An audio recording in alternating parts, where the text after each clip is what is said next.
वज़ाइफ के लिए वज़ाइफुस सालिहीन ऑफिशियल को सब्सक्राइब करें। वज़ाइफुस सालिहीन ऑफिशियल। जुमादुस सानी की पहले जुमा का ऐसा मुजर्रब अमल आपको दूंगा जो आपके रिज़्क की बरकत का, तरक्की का बाइस बन जाएगा। चूंकि जमादुल सानी और जमादुल उखरा ये दोनों नाम हैं इसके। जमाद कहते हैं जम जाना, बर्फ बन जाना। चूंकि जब ये पहले शुरू में आगाज में महीना आया तो सख्त सर्दी का दिन थे और अरब की उस जमीन पर, उस हिस्से में बर्फ या इतनी सर्दी थी कि पानी बर्फ बन जाता था। इसलिए इसका नाम उन्होंने जमादुल उखरा या सानी रखा। जमाद मुंजमद होना, जम जाना। तो जमादुल उला, जमादुल उखरा, जमादुल सानी ये नाम है इन दो महीनों के। तो जमादुल सानी बाद में आता है, जमादुल उला पहले आता है। अब जमादुल सानी का मैं आपको वजीफा दे रहा हूँ जो जुमा का पहला है। अब आप ये देखिए कि जुमा के दिन जो है, जो आदमी दिन में किसी भी लम्हे, दिन या रात में ये अमल पढ़ लेगा, अल्लाह उस पर रिज़्क की बारिश करेगा, बेइंतहा उसे रिज़्क अता फरमाएगा। अब लोग रिज़्क की तलाश करते हैं, रिज़्क के लिए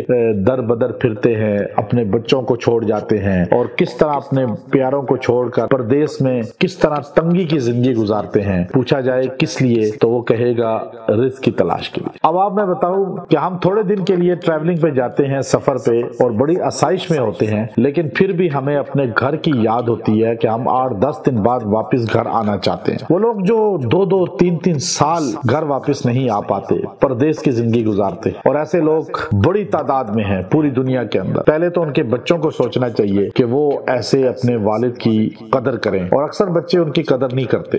बीवी को सोचना चाहिए उस खावंद की कदर करे कि जो परदेश में इस तरह तकलीफ झील कर उनके लिए कमा रहा है, और वो किस तरह मरीज बना हुआ है, वहाँ अपने पे खर्च नहीं करता बल्कि घर भेज रहा है पैसा, जरूरतें पूरी कर रहा है, लेकिन जमा कुछ नहीं कर सकता। और यहाँ वो ऐश की जिंदगी गुजार रहे होते हैं और वो बड़ी आसाइश की जिंदगी गुजार रहे होते हैं, अच्छी जिंदगी गुजार रहे होते हैं, और वो वहां पर एक छोटे सा बिस्तर कहीं बिछाकर सोया हुआ होता है। तो मैं आपको इसलिए बता रहा हूं कि इन लोगों की कदर करें, और वो लोग जो ये काम कर रहे हैं वो भी अल्लाह रसूल से ताल्लुक मजबूत करें ताकि रिज़्क की फरावानी हो, असबाब पैदा हो। और तीसरी चीज है अल्लाह रसूल भी राजी हो। ये दुनिया तो नहीं बना सके लेकिन आखिरत की तो फिक्र करें। अब रिज़्क आप चाहते हैं कि आपका वाफर मिकदार में हो जाए। परदेश में एक बंदा नौकरी करता था, तो जो है दुबई में उसकी नौकरी थी, छोटी सी नौकरी थी, और मुझे कहे जी वजीफे दें, वजीफे दें। मैं वजीफा देता रहता था। करते करते करते करते अल्लाह ने उसको इतना काम दे दिया कि वो जहाँ हेल्पर था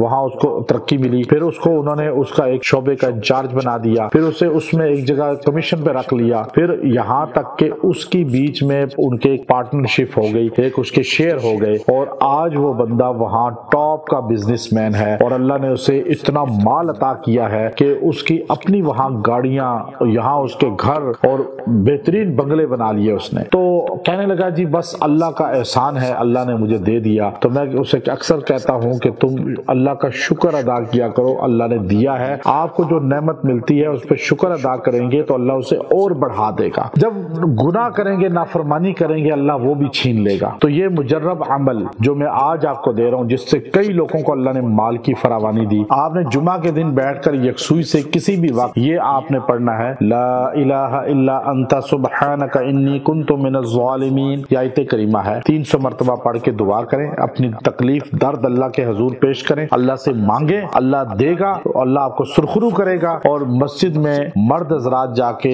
जुम्मा की नमाज से पहले बैठ जाएं और इसको पढ़ें, फिर जुम्मे का बयान सुने और फिर दुआ करके उठा करें। और जब तक इमाम जो है वो दुआ नहीं करा लेता आप भागा ना करें। आप ये करके देखें, इंशाअल्लाह आपकी जिंदगी में, आपके रिज़्क में बरकत आ जाएगी। व आखिरु दावाना अनिल हम्दुलिल्लाहि रब्बिल आलमीन।